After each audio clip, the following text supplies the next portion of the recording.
Jadi, tatung itu sendiri dalam bahasa Ke atau Hakka itu berarti orang yang dirasuki oleh roh leluhur atau dewa-dewa. Tatung ini dikenal punya kemampuan untuk menyembuhkan orang yang sakit. Terutama mereka yang sakit yang ada hubungannya dengan mistis gitu. Anggaplah kalau misalnya lu kena santet gitu. Halo guys, kembali lagi di channel Horor Rawon. Masih bersama gua, Suara Gaib. Tepuk tangan. Oke, gua nggak tahu nih ya. Kayaknya akan diposting video ini nih. Kayaknya akan diposting setelah Imlek, setelah Cap Gome malah. Tapi karena masih dalam suasana dan Cap Gome, gua ingin mengucapkan Selamat Imlek dan Cap Gome buat teman-teman yang merayakan. Semoga di tahun naga ini kita semua sama-sama sukses bareng-bareng ya. Bareng-bareng dong. Kebetulan kan gue Shonaga juga nih. Oke, jadi kalau misalnya kita ngomongin Imlek dan Cap Gome, kita tuh nggak bisa lepas dari yang namanya festival tatung. Ya dong, salah satu festival yang kayaknya paling ditunggu ketika Imlek tiba. Dan biasanya festival ini akan yang paling besar akan dilakukan di kota Singkawang. Walaupun banyak daerah-daerah lain yang juga melakukan festival ini, tapi salah satu yang paling besar kayaknya di kota Singkawang nih. Nah, festival tatung ini sendiri menjadi menarik karena bersenggolan dengan hal-hal mistis, hal-hal yang rasanya ngebuat banyak orang penasaran gitu, karena tidak lumrah. Dan kali ini gue akan ngebahas beberapa hal menarik yang masih berhubungan dengan tatung dan Cap Gome. Kalian penasaran? Kalau gitu, langsung saja kita ke videonya. Check it out.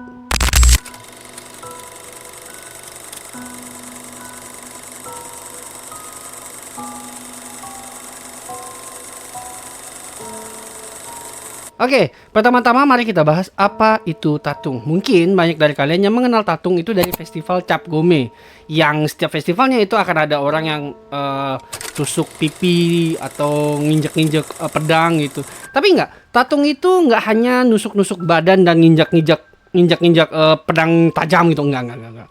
Jadi, tatung itu sendiri dalam bahasa Ke atau Hakka itu berarti orang yang dirasuki oleh roh leluhur atau dewa-dewa. Jadi, seorang tatung adalah seseorang yang punya kemampuan untuk mengundang roh suci, roh leluhur, atau bahkan dewa-dewa. Yang mana kemudian roh suci, roh leluhur, atau dewa-dewa tersebut akan merasuki tubuhnya dan menggunakannya sebagai mediator untuk berkomunikasi dengan orang-orang di bumi.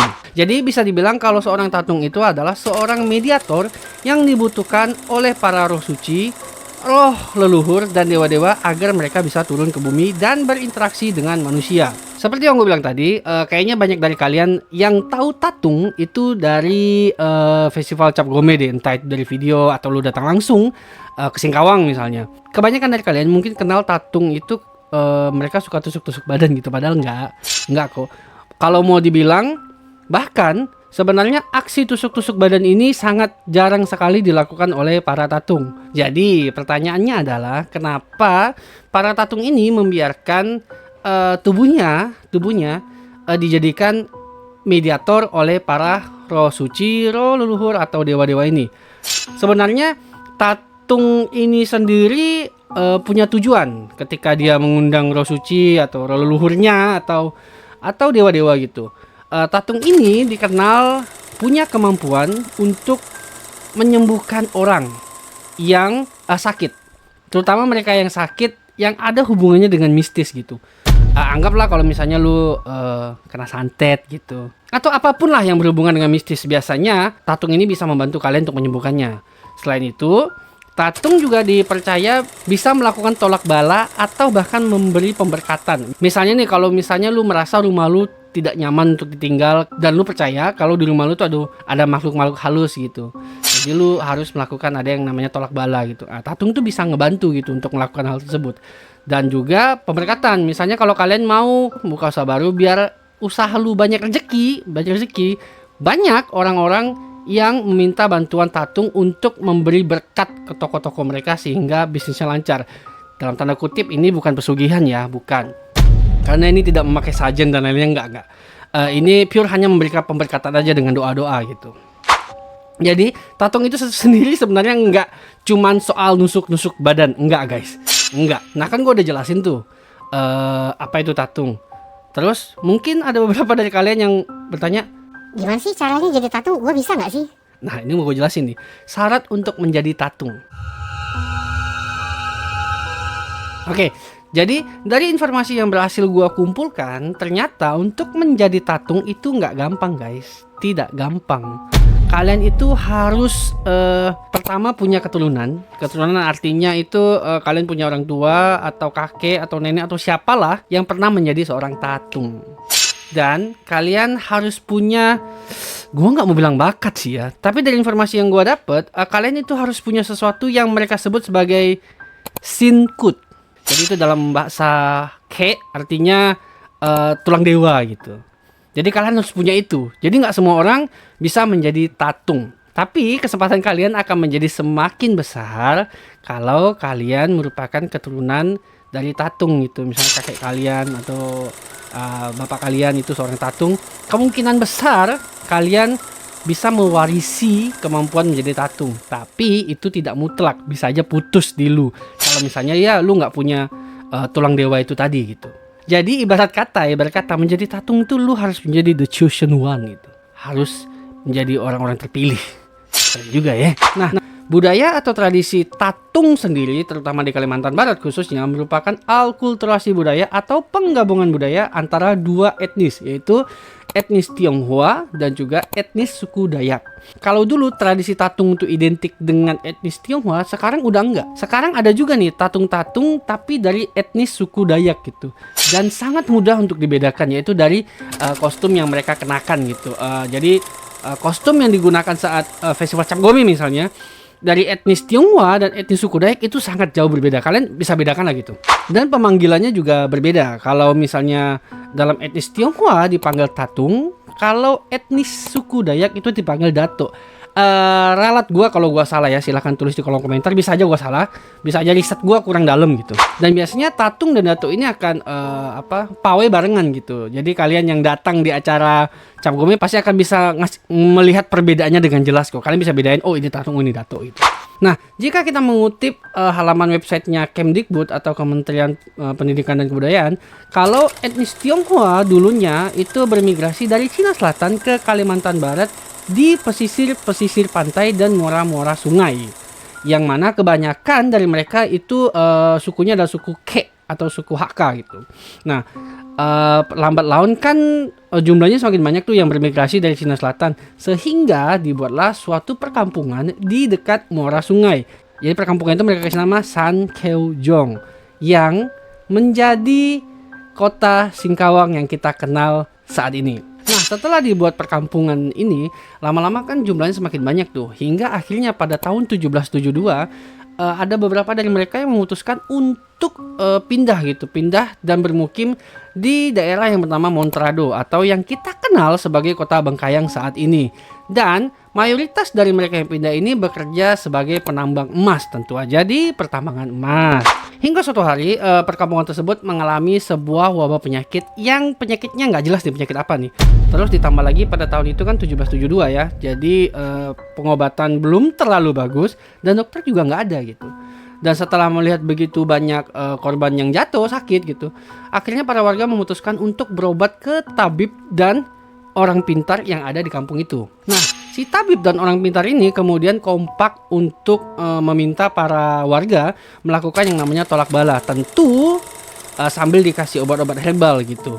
Dan warga pun akhirnya setuju kan, dan memutuskan untuk melakukan aksi tolak bala tersebut di hari ke-15 bulan pertama penanggalan Imlek, yang kalau dalam bahasa Hokkien itu disebut sebagai Cap Go atau tanggal 15.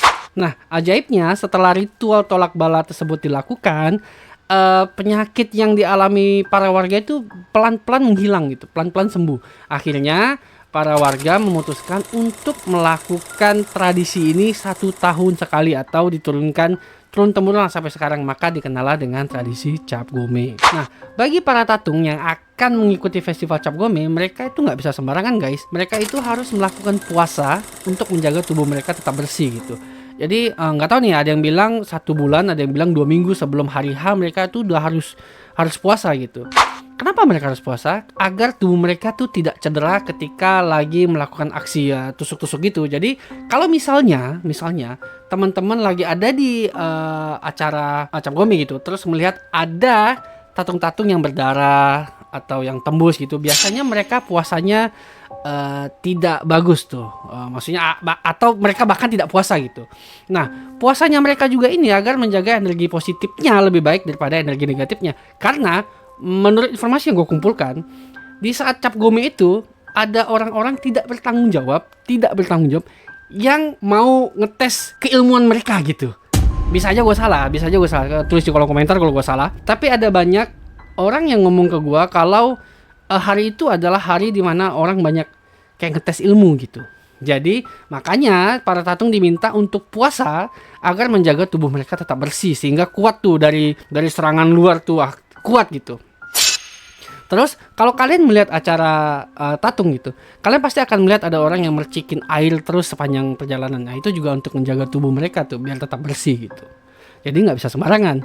Dan kalau mereka sudah siap nih, tubuhnya udah bersih dan mereka siap untuk melaksanakan kegiatan hari itu, mereka tuh kan akan mulai masuk dari kelenteng mereka sendiri, kemudian mulai pawai itu dari biasanya dari kelenteng dia hingga ke kelenteng paling besar yang ada di Singkawang. Dan sepanjang perjalanan mereka itu harus kayak minta izin. Jadi kalau misalnya ada kelenteng-kelenteng, mereka tuh harus turun sebentar untuk minta izin agar bisa melanjutkan perjalanan ke kota Singkawang. Jadi misalnya kalau dia di kota Pontianak, terus dia ada ketemu berapa puluh kelenteng, mereka tuh harus berhenti untuk kayak minta izin gitu.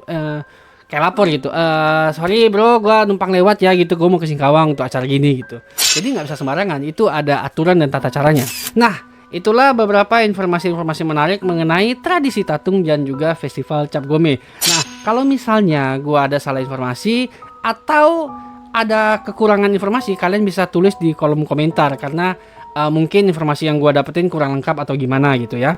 Oke, jadi cukup sekian video gue hari ini. Semoga kalian terhibur dan mendapatkan manfaatnya gitu. Ada informasi yang bisa kalian dapetin gitu.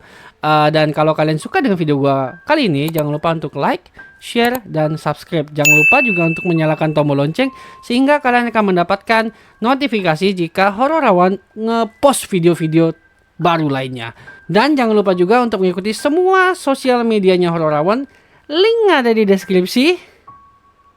Dan gua Suara Gaib. Ciao.